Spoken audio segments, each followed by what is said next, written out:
माननीय अध्यक्ष जी, मैं आपकी अनुज्ञा से तमाम नागरिक संहिता उत्तराखंड विधेयक 2024 को प्रस्तावित करने हेतु सदन की अनुज्ञा चाहता हूँ।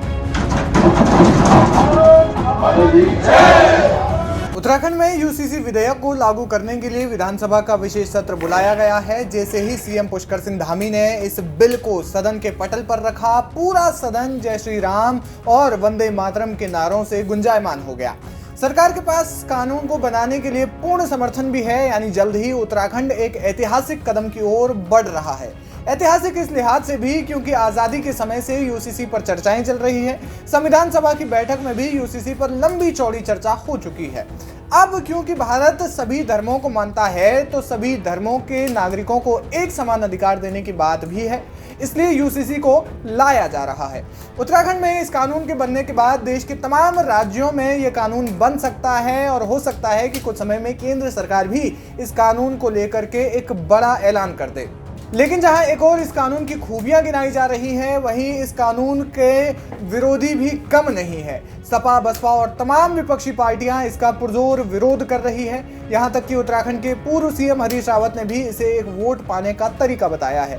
अब आते हैं उस बात पर कि राजनीतिक पार्टियां और उसके नेता यूसीसी के बारे में क्या कह रहे हैं। इस मामले में कांग्रेस की ओर से बड़ी प्रतिक्रिया आई है। उत्तराखंड विधानसभा में नेता प्रतिपक्ष यशपाल आर्य ने स्पष्ट करते हुए कहा है कि कांग्रेस इस विधेयक के खिलाफ नहीं है।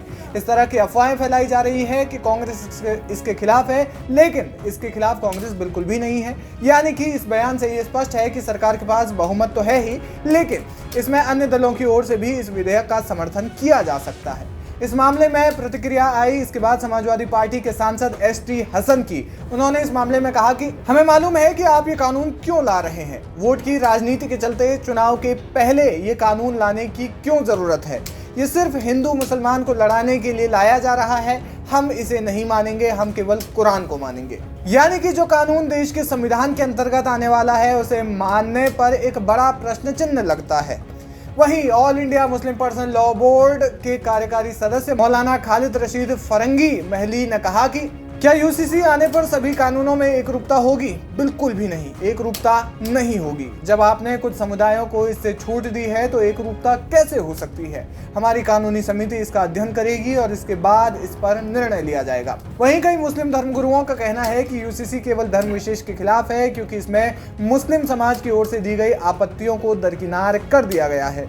इसमें मुस्लिम समाज के सुझावों को भी जगह नहीं मिली है। हम संवैधानिक दायरे में रहते हुए इसका विरोध करेंगे। ये आर्टिकल 25 के तहत हर धर्म को मानने वाले व्यक्ति को अपने धर्म पर चलने की आज़ादी का उल्लंघन है। आपको बता दें कि इस ड्राफ्ट को तैयार करने के लिए जो कमेटी बनी थी, उस कमेटी की अध्यक्षता की थी सुप्रीम कोर्ट से रिटायर्ड जज जस्टिस रंजना प्रकाश देसाई ने। इसके अलावा और भी कई जानकार लोग इस कमेटी का हिस्सा थे। और अब यूसीसी बिल जो है वो उत्तराखंड विधानसभा के पटल पर रखा जा चुका है। इस पर बहस भी होगी, लेकिन जल्द ही ये बिल जो है कब लागू किया जाएगा और कब से ये अस्तित्व में आएगा, और साथ ही साथ इस पर और भी यानी कि इसके विरोध में क्या कुछ होता है, ये देखना दिलचस्प होगा, क्योंकि यूसीसी के दुर्विरोधी भी कम नहीं है।